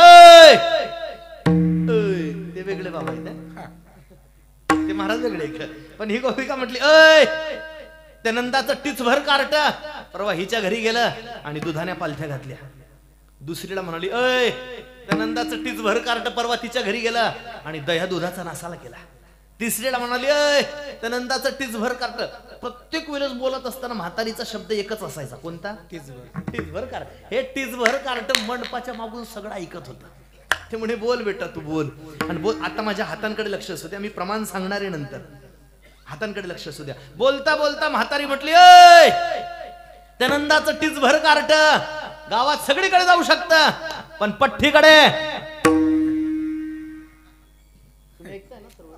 काय केलं मावशीने पठ्ठीकडे त्याला जाता येणार आहे म्हणता म्हणता मावशीचा हात सहज मिशीवर गेला आणि म्हातारीने इथं असा ताव मारला हिला मिशी होती का पण तरी तिचा हात नकळत तिथे गेला आणि तिने ताव मारला देव म्हटली हिची मजा उद्या ही गेली घरी झोपी गेली दुसऱ्या दिवशी सकाळी उठली कराग्रे वसते लक्ष्मी हात सोडले तोंडावर हात फिरवला आणि जसा हात म्हातारीचा इथं केस जाणवू लागले इथं काहीतरी लागलं म्हातारीला असं वाटलं वेणीची केस तर पुढे आली नसतील ना तिने वेणीची सगळी केस मागे घेतली पुन्हा हात लावला तरी दिस काहीतरी जाणवू लागलं मग आरशासमोर आणि आरशासमोर गेल्यानंतर मग तिच्या लक्षात आलं की आपल्याला मिशी फुटली आता तिने तो बराच कार्यक्रम आवरण्याचा प्रयत्न केला पण काही जमेना घरच्या घरी घराची शेजारीच लावण्य ब्युटी पार्लर पोरगी मुंबईतून कोर्स करून आली होती ही गेली तिथे आणि तिला म्हटली पोरी हे बघ जरा ती पार्लरवाली मुलगी म्हटली आत्या तुम्ही जरा आत या आणि आत्या आत घेतली ते खुर्चीवर बसवून बोला काय म्हणणं आहे ती म्हटली नाही ग रात्री नव्हती अचानक आता आली बघ ना जरा काय करता येत असं ती म्हटली आता माफ करा कोर्स मध्ये आम्हाला सगळं शिकवलं पण हे असलं काय नसतं तर काय शिकवणार आहे ते म्हटले हे काय शिकवलंय आम्हाला निघा इथून म्हातारी काढून दिली हो घरी आली पुन्हा प्रयत्न केला काही जमेना 2 वाजत आले. सुनेनं आग्रह केला जेवायला. कुठे चित्त लागतंय जेवायला, कोपऱ्यात बसले आणि एवढा पदर डोक्यासमोर घेतलाय घुंगट. 2 वाजता म्हातारा घरी आला आणि म्हातारा घरात आल्यानंतर सुनेकडून कळालं की सासूबाई सकाळपासून बोलत नाही, कुणाशी जेवलं नाही, कोपऱ्यात बसलाय. म्हातारा तिथूनच ओरडला. म्हातारा म्हटलं तो जुना कारभार महाराज सगळा वैभवात होता. जुनी लोक सगळी वैभव संपन्न होती. म्हातारी माणसं जेवढी दिसताय ना त्यांनी तो काळ अनुभवला. जुना काळ आता वैभव संपन्न काळ होता. दरार असायचा. करता माणूस घरात आला की सगळे घाबरायचे. आता ताकद नाही कुणाची. आता एखाद्या नुसतं आपल्या बायकोला म्हणून एवढ्या जोरात तुमच्या इथल्या एखाद्या मुलानं आपल्या बायकोला म्हणून दाखवावं, मी आजची 21,000 इथंच सोडून जाईल. मला 1 रुपया देणार नाही.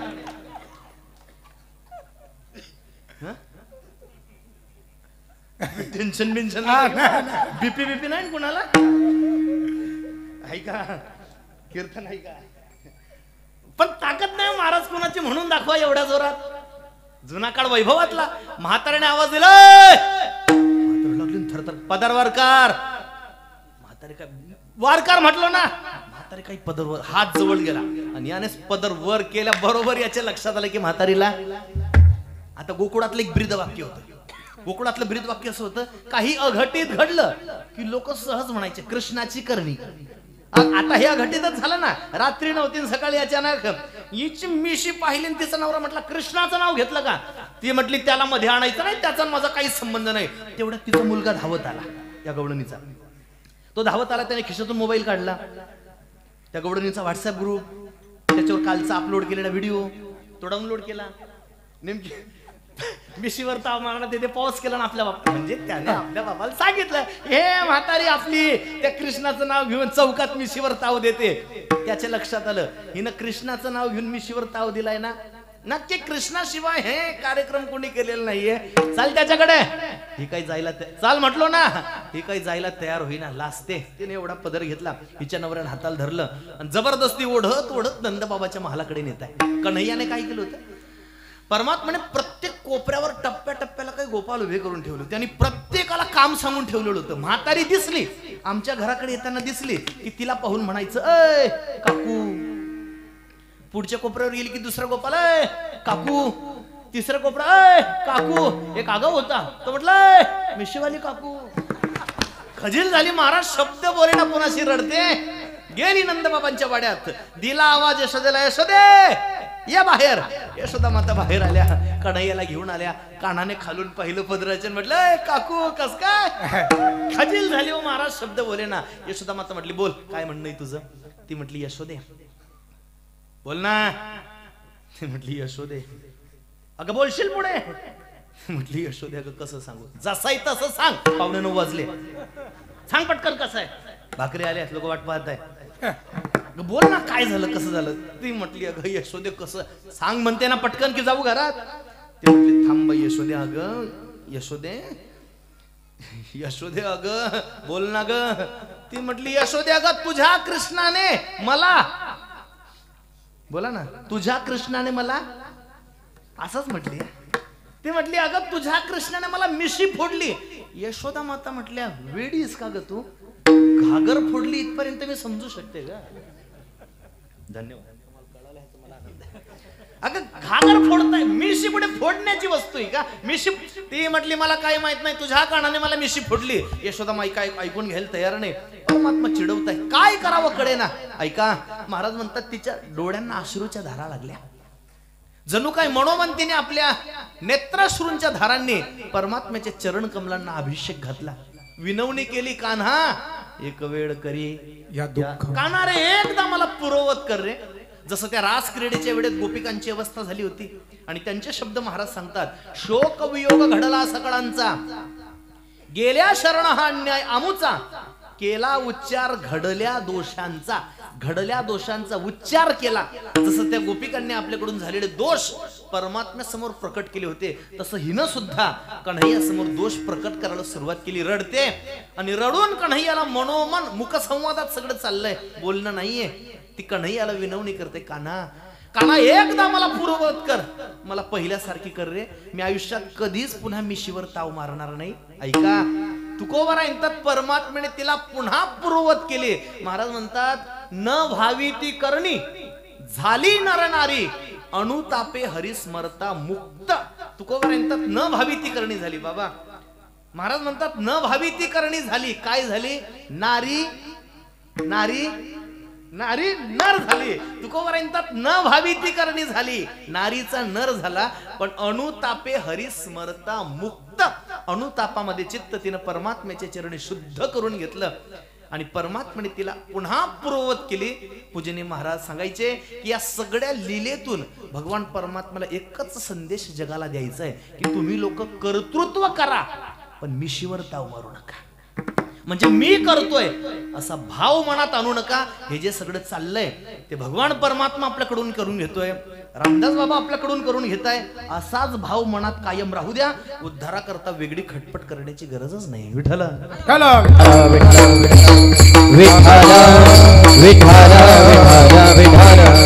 कर्तृत्वाचा त्याग जीवनात घडला पाहिजे. तुकोबारा कर्तृत्वाचा त्याग करतात. तो कर्तृत्वाचा त्याग बोलत असताना सांगत असताना महाराजांची भाषा आहे. महाराज म्हणतात मी बोलताना जरी दिसत असलो पण मी बोलून सुद्धा बोलो अबोल नाही. मी अबोल नाही, तो परमात्मा माझ्याकडून करून वदवून घेतोय, करून घेतोय. महाराज कसे आहात तुम्ही? तुकोबारा दुसरा परिचय देतात. मरून याजीने. तुकोबारा म्हणतात आम्ही मरून जगतोय. साधू आणि सामान्य मनुष्य. संपलंय कीर्तन. मी अगदी वेळेत थांबणार आहे. पुढचा अभंग वाटल्या सुटल्याच जमा समजा. म्हणजे मी एक चरण सोडणार आहे आणि 2 चरण सोडणार आहे. विठ्ठल विठ्ठल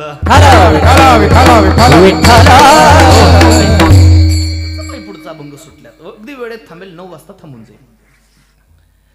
मरोण या जिने. तुकोबारा म्हणतात आम्ही मरून जगतो. हा, साधू आणि सामान्य मनुष्य याच्यातलं अंतर सांगत होतो. ऐका, संत महात्मे हे आनंदी असतात, सुखी असतात, समाधानी असतात आणि तुम्ही आपण माणसं दुःखी असतो. कारण काय? कारण एकच आहे. संत महात्मे हे मरून जगतात म्हणून आनंदी असतात. आपण जगून मरतो म्हणून दुःखी असतो. तुम्ही आपण जगून जगून मरतो आणि साधू मरून जगतात. मरून जगणं म्हणजे काय? भागवतामध्ये प्रलयाचे 3 प्रकार सांगितले. आपल्याला पुढे भागवत ऐकायचं मी सांगणार होतो पुढे, पण आठवण करून देतो आता. 4 फेब्रुवारी पासून 12 फेब्रुवारी पर्यंत आपल्या सगळ्यांचं भाग्य जणू काय उदयाला आलंय. खारघरला वैकुंठवासी प्रातस्मरणे श्री गुरु धुंडा महाराज देगलूरकर त्या परंपरेतलं दिव्य रत्न असणारे परमपूज्य हरिभक्तपरायण आदरणीय श्री गुरु चंद्रशेखर महाराज देगलूरकर पूजनीय महाराजांच्या श्रीमुखातून श्रीमद भागवत कथा श्रवण करण्याचा योग पावन संधी सगळ्यांना. भारतभरातील सगळेच सन्माननीय संत महोदय त्या कार्यक्रमाला येणार आहेत. खारघरला 4 तारखेपासून 12 तारखेपर्यंत 4 फेब्रुवारी ते 12 फेब्रुवारी आपण सुद्धा संधीचं सोनं. गंगा आली आम्हावरी संत पावले साजिरी तेथे करी नांगोडी. आपण सुद्धा ती गंगा चालून आली, तिच्यात खरं तर आकंठ स्नान केलं पाहिजे. नाही जमलं तर किमान हातपाय तरी धुवून या जाऊन. विठ्ठला भागवतामध्ये प्रलयाचे 3 प्रकार सांगितले. नित्य प्रलय, नैमित्तिक प्रलय आणि आत्यंतिक प्रलय. तसे मरणाचे सुद्धा 3 प्रकार. नित्य मरण, नैमित्तिक मरण आणि आत्यंतिक मरण. नित्य मरण कशाला म्हणतात? रोज रात्री झोपी जाणं आणि दुसऱ्या दिवशी सकाळी उठणं हे नित्य मरण. वासांसी जीर्णानि यथा विहाय नवाने गृह्णाति नरोपराणि तथा शरीराने विहाय जीर्णान अन्याने संयाती नवाणी देही. हा देह टाकून देणं आणि दुसरा देह धारण करणं. का जीर्ण वस्त्र सांडीजे ज्ञानोबराय म्हणतात त्याप्रमाणे हा देह टाकून देणं आणि दुसरा देह धारण करणं हे नैमित्तिक मरण. आणि जीवग्रंथीचा बाध करणं, देहाचा आणि आपला संबंध तोडून टाकणं त्याला आत्यंतिक मरण म्हणतात. तुकोबारा म्हणतात आमचा देहाशी संबंध तुटलाय, आम्ही मरून जगतोय, आत्यंतिक मरण झालंय. कितीतरी प्रमाणे या संदर्भात सांगता येतील. देह नव्हे मी हे सरे उरला उरे विठ्ठल. महाराज म्हणतात देहाचा संबंध नाही. भक्त ऐसे जाना शेवट तो भला माझा बहु गोड झाला. हाती घेऊन या काठी तुका लागला कलेवरा पाठी नेवणी निजविले स्मशानी माणसे जाडी त्या ठिकाणी. किंवा मरण माझे मज केले अमर मरण ही आधी राहिलो मरण मग होते मनी गेले तैसे आपुले मरण पाहिले मेळोळा तो झाला सोहळा तो झाला सोहळा आपुले मरण पाहिले मी डोळा तो झाला सोहळा अनुपम्य तो झाला सोहळा हे आपुले मरण पाहिले मी डोळा आपुले मरण पाहिले मी डोळा आपुले मरण पाहिले मी डोळा आपुले मरण पाहिले मी डोळा तो झाला सोहळा अनुपम्य तो झाला सोहळा अनुपम्य झाला सोहळा अनुपम्य तो झाला सोहळा अनुपम्य अनुपम्य अनुपम्य जगद्गुरु तुकोबारांचा देहाचा आमचा संबंध तुटलाय. मरून याजीने आम्ही मरून जगतोय. मरून जगणं काय असतं एका वाक्यात सांगतो. मला सांगा, तुम्ही मेलेला माणूस पाहिलाय का कधी? म्हणा की हो, बोला. मेलेल्या माणसाच्या अंगावर जर आपण गरम पाणी ओतलं, उकडतं, त्याला दुःख होतं का? मेलेल्या माणसाच्या गळ्यामध्ये फुलांच्या माला घातल्या, त्याला आनंद होतो? मेलेल्या माणसाला जो नमस्कार केला तो आनंदी होतो? मेलेल्या माणसाला जो 2-4 शिव्या दिल्या त्याला दुःख होतं? म्हणजे सुखाचा आणि दुःखाचा ज्याच्यावर काहीच फरक पडत नाही त्याला मेलेला म्हणतात. निंदेचा आणि स्तुतीचा, मानाचा आणि अपमान, अनुकूलतेचा आणि प्रतिकूलतेचा ज्याच्यावर काहीच फरक पडत नाही त्याला म्हणतात मेलेला. तुकोबारांतात आमच्यावर या गोष्टींचा फरकच पडत नाही. लोहगावात तुकोबारांच्या अंगावर गरम पाणी ओतलं एका बाईने, ही तुकोबारांच्या जीवनातली प्रतिकूल घटना आहे, पण खेद नाही केला तुकोबारांनी या गोष्टीचा. या इकडे रामेश्वर शास्त्रींसारखा दशग्रंथी पंडित तुकोबारांचं शिष्यत्व पत्करतो. आनंदाची घटना आहे, पण तुकोबारांना हर्ष नाही झाला. गोपाला पाटील सगळं गाव महाराजांच्या विरोधात गेलो. गावात राहणं मुश्किल झालं तुकोबारांना. ही तुकोबारांच्या जीवनातली प्रतिकूल घटना आहे, पण दुःख नाही तुकोबारांना या गोष्टीचं. इकडे हिंदवी स्वराज्याचे संस्थापक छत्रपती महाराज जगद्गुरु तुकोबारांना नजराणा पाठवतात. ही तुकोबारांच्या जीवनातली अनुकूल घटना आहे, पण या अनुकूल घटनेचा तुकोबारांना आनंद नाही. निंदेचा, स्तुतीचा, मान अपमानाचा, सुख दुःखाचा, निंदी कोणी मारी वंदी कोणी पूजा करी, माझं हेही नाही तेही नाही, वेगळा दोही पासून तुकोबारांना. हा फरक आपल्यावर पडतो. निंदा स्तुतीचा फरक कारण आपण जगून मरतो ना. आपण जगून मरतो म्हणून आपल्यावर फरक पडतो. एखाद दिवशी नुसतं कोणी म्हणू द्या मला कीर्तन झाल्यावर महाराजांची झी टॉकीजला 51 एपिसोड आहेत असं जर कोणी म्हटलं ना, मला 2.25 मीटर कापड कमी पडतो शर्टाला तेव्हा. 2.25 मीटर मध्ये शर्ट बसत नाही माझं तेव्हा, असं जर कोणी म्हटलं तर. आणि एखाद दिवशी कोणी कीर्तन झाल्यावर म्हणू द्या महाराज परवा मांगरूलला झालं ना तसं नागावला नाही जमलं, असं म्हणू द्या नुसतं कोणी. 5 मिनिट थांबायची इच्छा नाही होत तिथे.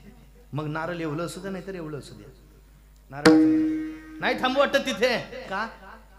जगून मरतोय ना आपण. आमचं सांगितलं कसं गोड वाटतं ना. ऐका, आपण जगून मरतो म्हणून निंदा स्तुतीचा आपल्यावर फरक आहे. साधू मरून जगतात, त्यांच्यावर फरक नाही. तुकोबारांतात मरोनी याजीने अजून कसे आहोत. असोने नसने जनी आम्हा जैसा जना माझे खेचरू, असताची जनाना वेची गोचरू, तैसा शरीरी परी संसारू नोडखे तयाते. तुकोबारांनी कर्तृत्वाचा त्याग केला पहिल्या चरणात आणि भोक्तृत्वाचा त्याग करतात दुसऱ्या चरणात. भोगी त्याग झाला संगीचा संग, भोगी त्याग झाला संगीचा असंग, त्याग झाला संगीत असंग, भोगी त्याग झाला संगीत असंग. तोडी लीला ग माग दोन्ही, तोडी लीला ग माग दोन्ही, भोगी त्याग झाला संगीत संग, भोगी त्याग झाला संगीत. तोडी लाग माग दोन्ही, तोडी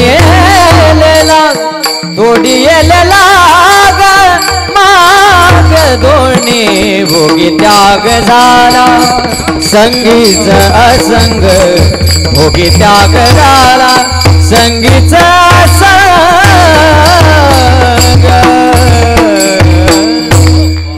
कुमारी विठोबा टाळी वाजवा आणि भजन करा सर्वांनी. हरी जय जय हरी जय जय एक टाळी वाजवायची आणि भजन करायचं.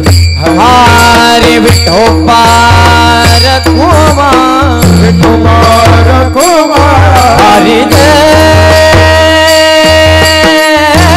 जय हरी जय जय हरी जय जय विठोबा रखुमा विठोबा रखोबा जय जय विठोबा रखुमा विठोबा रखोबा जय जय विठोबा रखुमा विठोबा पुंडली कवरलाय विठ्ठल श्री ज्ञानदेव पंढरीनाथ भगवान वामन बाबा महाराज सावळाराम बाबा महाराज बोलो रे भाई सब संत पार कुमार पार कुमार पार कुमार पार कुमार पार कुमार पार कुमार पार कुमार पार कुमार पार कुमार पार कुमार पार कुमार पार कुमार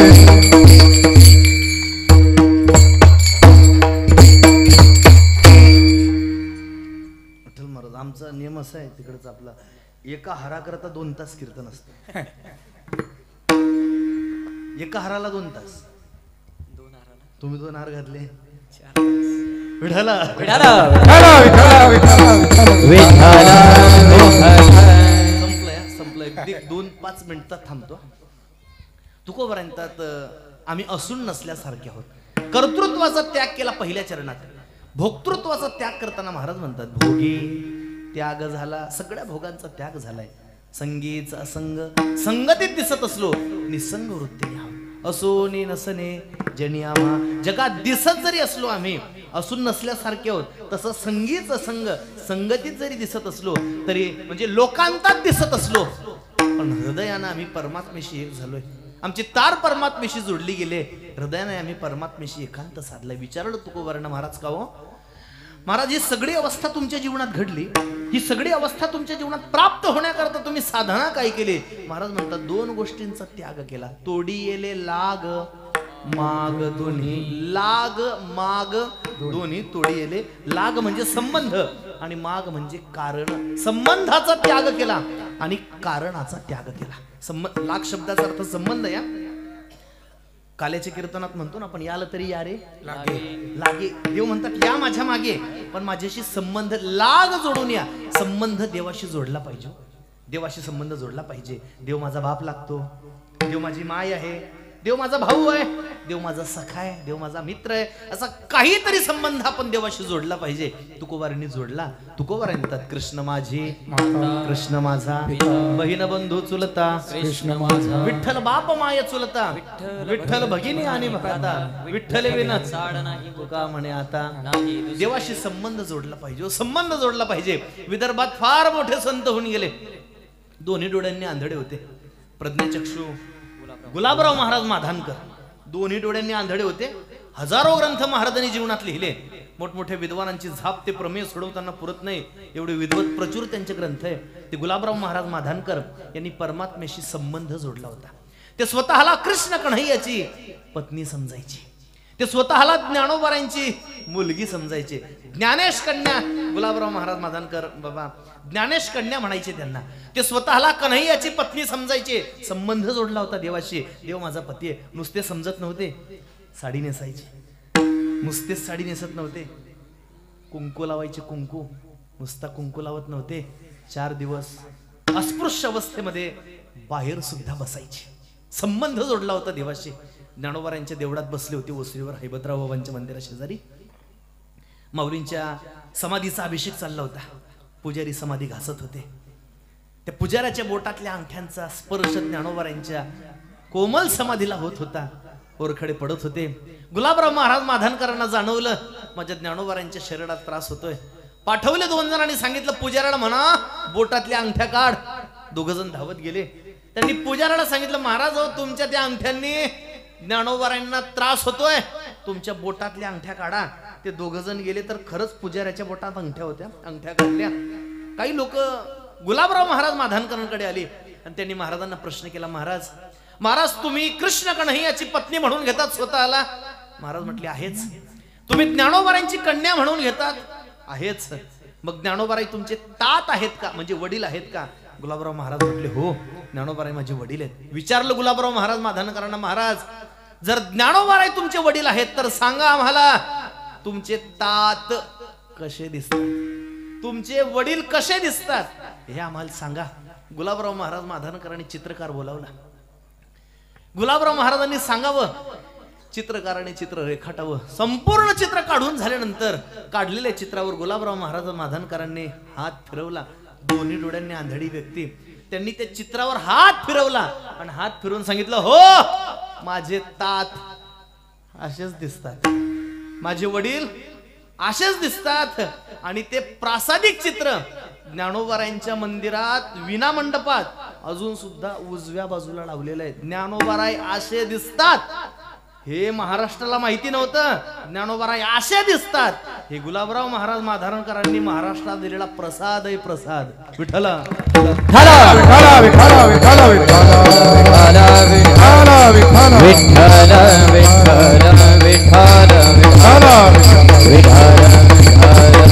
संबंध जोडला पाहिजे देवाशी. देव आपला काहीतरी लागतो असा संबंध आपण देवाशी जोडला पाहिजे. शेवटचा प्रश्न आहे, उत्तर द्या घरी जा, मी लांबतोय मला माहिती आहे. ऐका, संपलंय कीर्तना. संबंध जोडला पाहिजे माझा प्रश्न आहे, आपण आजपर्यंत देवाशी असा काही संबंध जोडलाय का? तुम्हाला विचारलंय मी. देव आपला काहीतरी लागतो असा संबंध आपण आजपर्यंत देवाशी जोडलाय का? देव माझा बाप आहे, देव माझी माय आहे, देव माझा मित्र आहे, असा काहीतरी संबंध आपण आजपर्यंत जोडलाय का देवाशी? बोला. जोडलाय? नाही ना? नाही ना? म्हणजे देवाचा आणि आपला संबंधच नाही. माफ करा मला, मी जरा पुढचं बोलतोय पण माफ करा. ऐका, हे उत्तर कुणाचं आहे? देवाशी आम्ही आजपर्यंत अजून एकही संबंध जोडलेला नाही. हे उत्तर कुणाचं आहे? आपलं. आपलं माझ्या सकट. हे उत्तर आपलं आहे. कीर्तनाला येणाऱ्यांचं, कीर्तनाला येऊन बसणाऱ्यांचं, वारी करणाऱ्यांचं, एकादशी करणाऱ्यांचं हे उत्तर असेल. ज्यांचा या मंडपाशी काहीच संबंध नाही त्यांची काय अवस्था असेल? माझी विनंती जाता जाता ऐका, काहीतरी संबंध आपण देवाशी जोडला पाहिजे. देव आपला काहीतरी लागतो असा भाव अंतःकरणात कधीतरी उदित केला पाहिजे. देवाशी संबंध जोडला पाहिजे आणि शरीराचा संबंध तोडला पाहिजे. तुकोबर म्हणतात, मी तोडला तोडिले लाग माग दोन्ही. महाराज ठीक आहे, आतापर्यंतचा सगळा परिचय व्यतिरेकी करून दिला, पण तुम्ही कसे आहात सांगा. महाराज म्हणतात, पुसणे ते पुसा पांडुरंगा तुका म्हणे नव्हे दिसतो मी तैसा. महाराज म्हणतात, मी कसा आहे मला विचारण्यापेक्षा पांडुरंगाला जाऊन विचारा. विचारलं तुकोबारायांना आणि तुकोबारांनी बोट कोणाकडे दाखवलं? देवाकडे. का? तुकोबाराय कसे आहेत महाराजांपेक्षा देवाला चांगलं माहितीये. मंबाजीबाने मारलं. मंबाजीबाने मारल्यानंतर तुकोबारांनी तक्रार कोणाकडे गेली पाहिजे होती? पाटलाकडे. पोलीस स्टेशनला आताच्या भाषेत, तेव्हा पाटलाकडे. तुकोबाराय गेले पंढरपूरला. पांडुरंगासमोर उभे राहिले आणि पांडुरंगाला परिहार स्वतंत्र प्रकरण आहे गाथ्यात 4 अभंगांचं. तुकोबारायांचा देव मी 4 नाही सांगणार, फार दाट पेरलं की कंस बारीक पडतात. बस एका अभंगातले 2 चरण सांगून थांबतोय. संपलंय. मलाही जायचंय, माझी गाडी 11:20 ला. इथून तासभर वेळ अजून लागणार आहे जायला. तुकोबाराय देवासमोर उभे राहिले, हात जोडून परमात्म्याला विनवणी करतात, देवा फार बरं केलं होतं मी. बरवे बरवे केले विठोबा बरवे, पाहोनी अंत क्षमा अंगी काठीवरी मारविले. तुकोबाराय मारविले शब्द या. देवा तुम्हाला मारून घेतला ना, मारलं नाही. मंबाजीने मारलं असा शब्द नाही, मारविले. देवा तू मला मंबाजीकडून मारून घेतलं, म्हणजे मंबाजीची काय आईवाली माझ्या अंगाला हात लावायची, त्यांनाही मारलं मला. अरे हे सगळं तुझ्या मनात होतं देवा, तू मंबाजीच्या निमित्ताने मला मारून घेतलंय. पण तुकोबारायांत सांगू का देवा, देवा सांगू,